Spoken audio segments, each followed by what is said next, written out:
일상에 바쁜 여러분들을 대신해서 지식과 인사이트를 정리해드리는 매일 독서 매일 인사이트입니다. 오늘은 나는 인생을 건 공부를 시작했다. 이 책에 대해서 한번 살펴보도록 하겠습니다. 이런 종류의 책은 자극을 받거나 동기부여하는데 도움이 되는 것 같아요. 저도 읽으면서 또 자극받고 동기부여를 해보게 됩니다. 주기적으로 영양주사를 맞는 그런 독서라고 할 수 있죠. 하여튼 이 책의 저자는 고등학교 때 공부를 꽤 잘했대요. 근데 고1 때는 다소 방황하면서 성적이 잘 나오지 않았고 고2 때부터 아주 우수한 성적을 얻게 됐는데 목표했던 대학을 떨어지게 됩니다. 연세대를 너무 가고 싶었는데 떨어지고 세종대 생명공학과를 간 거예요. 그런데 좀 흥미로운 게 정말 친했던 친구가 있는데 그 친구는 연세대를 갔나 봐요. 그러니까 스카이 그런 수준의 대학을 갔는데 자기는 못 갔다. 그래서 그 친구로부터 인간관계 정리를 당했다는 거예요. 그러니까 대학 수준이 안 맞는다. 이렇게 해서 정말 친했던 친구인데 인간관계 정리를 당한다. 그러니까 이런 문화가 일반적인 건지 아주 독특한 사례인지는 모르겠는데 그런 경우도 있을 수 있는가 싶을 정도로 놀라운 그런 모습이었던 것 같아요. 여튼 세종대 생명공학과에서 열심히 이제 공부를 해서 의전에 도전을 하게 돼요. 근데 의전에 실패를 하게 되는 거죠. 이게 열심히 공부를 했는데 실패를 했으니까 또 실망감, 좌절감이 굉장히 크겠죠. 부모님은 다시 한번 도전을 해라 이렇게 조언을 하는데 외국 유학으로 방향을 돌리게 됩니다. 그래서 독일 의대에 진학을 하게 돼요. 집안이 넉넉해서 풍요롭게 지원해주고 그런 유학은 절대 아니에요. 힘든 유학 생활을 이제 보내게 된 거죠. 근데 국내에서 의사가 되려면 독일 의대를 졸업해서 독일에서 의사면허를 따고 그리고 한국에서 의사면허를 따야 되는데 그 과정이 굉장히 힘든 거예요. 그러니까 예비 시험이 2차까지 있습니다. 그리고 국가고시를 보는 그런 시스템인 것 같은데 이 예비고사가 굉장히 어렵대요. 한 10% 정도밖에 합격하지 못하는 그런 수준인 거죠. 그러니까 여튼 그 유학하면서 그 막막함, 외로움, 그리고 인종차별도 심하게 당해요. 그런 에피소드도 몇 가지가 나오는데 말하지 않은 그런 인종차별도 굉장히 많고 그리고 중요한 건 끝이 보이지 않는다는 거죠. 내가 지금 이렇게 열심히 노력을 하는데 과연 그 결과, 목적한 바를 성취할 수 있을까? 확신할 수 없는 거예요. 가장 힘든 부분이 될 수 있는 거죠. 하지만 그런 것들을 다 인내하고 극복하면서 목적한 바를 달성을 하게 됩니다. 그러한 과정에서 여러 에피소드도 보고 공부한 방법이라든가 참고해 볼 수 있는 그런 텍스트가 될 것 같아요.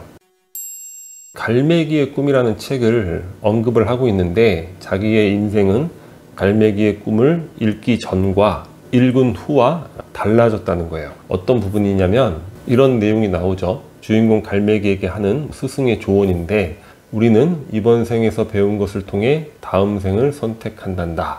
근데 아무것도 배우지 못하면 다음 생은 이번 생과 똑같아진다는 거예요. 그러니까 한계도 똑같고 감당해야 할 무거운 짐도 똑같아지는 거죠.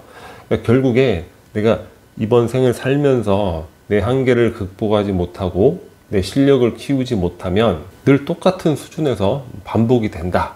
이런 메타포가 되는 거죠. 우리가 다음 생이 있을지 없을지는 모르는데 이 저자는 아주 충격을 받았다는 거예요. 그래서 몇십 번이고 반복해서 읽게 되었고 자기 인생의 일종의 모토를 이제 정하게 되는 거죠. 뭐냐면 목표를 세우고 자신의 한계를 극복하여 실력을 키울 것. 저도 읽으면서 많은 것들을 또 새겨보게 되는 거예요. 내 한계를 극복하여 실력을 키울 것. 시작할 수 있다는 마음. 어떠한 우울한, 어떠한 좌절의 상황에서도 항상 시작할 수 있다는 마음. 저자가 목표를 달성한 이유가 내가 공부법이 뛰어나서 그런 게 아니라 항상 이렇게 시작할 수 있다는 마음. 그것을 가졌기 때문에 목표를 이룰 수 있었다. 이렇게 이야기를 하고 있습니다. 그러니까 반복되는 시험에 일희일비하지 않고 얼마나 많은 시험을 쳤겠어요. 그리고 실패해도 오랜 시간 좌절하지 않고 대학 입시에 실패했죠. 또 의전에 실패했죠. 그리고 한국의 의사면허를 위한 예비시험에서도 또 실패를 해요. 하지만 늘 새로운 출발선에 섰다는 거죠. 그러니까 보통 일반적인 멘탈이라면 거기서 좌절하고 막 세상을 원망하고 모든 걸 포기하고 이럴 수도 있잖아요.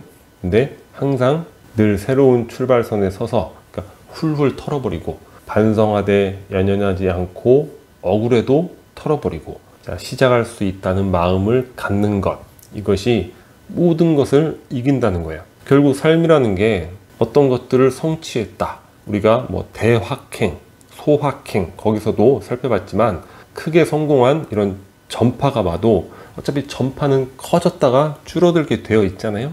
결국 또 허탈감에 빠지는 거고. 하지만 성공을 했던 실패를 했던 다시 시작할 수 있다는 마음, 결국에 이게 우리 삶의 가장 중요한 애티튜드이면서 컨텐츠가 되지 않을까. 추진력, 실행력. 이 작가가 거창하게 내가 책을 써야지, 책을 쓰면서 또 어느 순간에 내가 뭐라고 책을 쓰지?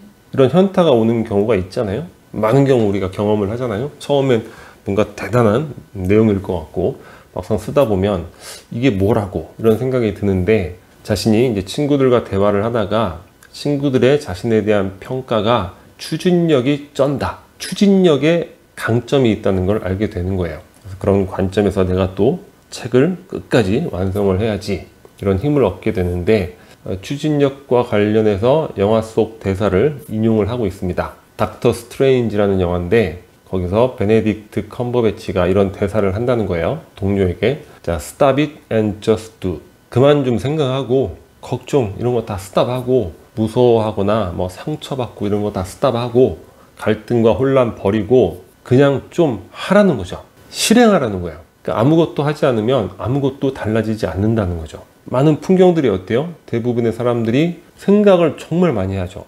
어떤 도전을 할까 말까, 안 됐을 때 걱정하고 또 무서워하고, 또 실패하면 주변에서 나를 무시하지 않을까, 그런 상처받고 막 갈등과 혼란, 그 속에서 고민으로 모든 진을 빼고 결국 아무런 실행과 결과를 얻지 못하는, 이게 굉장히 일반적이잖아요.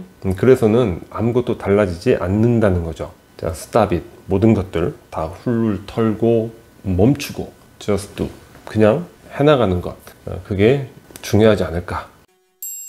마지막으로 아버지와 아들과 당나귀. 이 책에서 저자가 이 스토리를 언급을 하는데, 우리 어렸을 때 한번 들어봤던 이솝우화의 내용인데 다시 상기를 하게 됐고, 아, 상당히 좋은 스토리구나, 이런 생각을 하게 됐습니다. 그러니까 우리 삶의 비유로서 굉장히 유용한 스토리가 될 것 같아요. 다들 아시겠지만 내용은 그런 거예요. 자, 아버지하고 아들하고 이제 당나귀를 팔려고 장에 가는 거죠. 뭐 집안이 좀 어려워져서 팔아서 보탬이라도 하려고 했겠죠. 근데 가는데 그냥 당나귀를 끌고 가니까 주변에서, 아니 저 어린 아들이라도 좀 태워서 가지, 뭐하러 당나귀를 저렇게 그냥 끌고 가냐. 그래서 아들을 태워요. 좀 갔더니 사람들이, 아니 저런 나쁜 놈이 있나, 늙으신 아버지를 태워야지 어린 놈이 타고 가냐. 그래서 이제 바꿔 타게 됩니다. 그러다가 또, 아니 타고 갈 것 같으면 같이 타고 가지 왜 혼자만 타고 가냐. 그래서 함께 타고 가게 돼요. 그랬더니 또 다른 사람들이, 아니 저런 나쁜 인간들이 있나, 짐승을 학대하는 거 아니야, 얼마나 무겁겠어. 그러니까 또 아버지와 아들이 당나귀에서 내려가지고 오히려 당나귀를 짊어지고 가는 거예요. 거꾸로 매달고 가다가 개울을 건너야 되는데 이 물을 보고 당나귀가 화들짝 놀라는 거죠. 그러면서 당나귀가 뭐 물에 떠내려가고, 그러니까 당나귀를 잃어버리게 된다는 거예요. 어떤 뭐 생활이 어려워서 당나귀라도 팔아보려고 했는데 비극이 되는 거죠. 생각해 볼 수 있는 거는 본인의 원칙과 기준. 그러니까 아버지나 아들이나 하나의 원칙, 뭐 아들을 태우던 아버지를 태우던 아니면 우리는 그냥 가던 둘 다 타던 자신들만의 소신과 원칙이 있었다면 이런 비극적 결말은 얻지 않았을 것이다. 소신과 원칙이 없이 타인의 말, 타인의 생각에 휘둘리면 그것에 따라 살다가 비극적 삶을 끝마치게 된다. 이렇게 되는 거죠. 우리가 남의 눈치, 남의 의견 이런 것들에 너무 휘둘리잖아요. 세상의 기준, 세상의 시선 이런 것들에 또 굉장히 지배를 받죠. 그런 것들을 극복해야 되겠다. 자신의 원칙과 소신대로 내 인생은 내 주관대로 살아야겠다. 자신만의 삶을 구현해보는 그런 시도, 그런 게 삶의 의미가 되지 않을까, 이런 생각을 다시 한번 해보게 됩니다. 자, 오늘 영상은 여기서 마치도록 하겠습니다. 클릭과 추가 구독 버튼이고요. 구독과 좋아요 많이 부탁드리겠습니다. 감사합니다.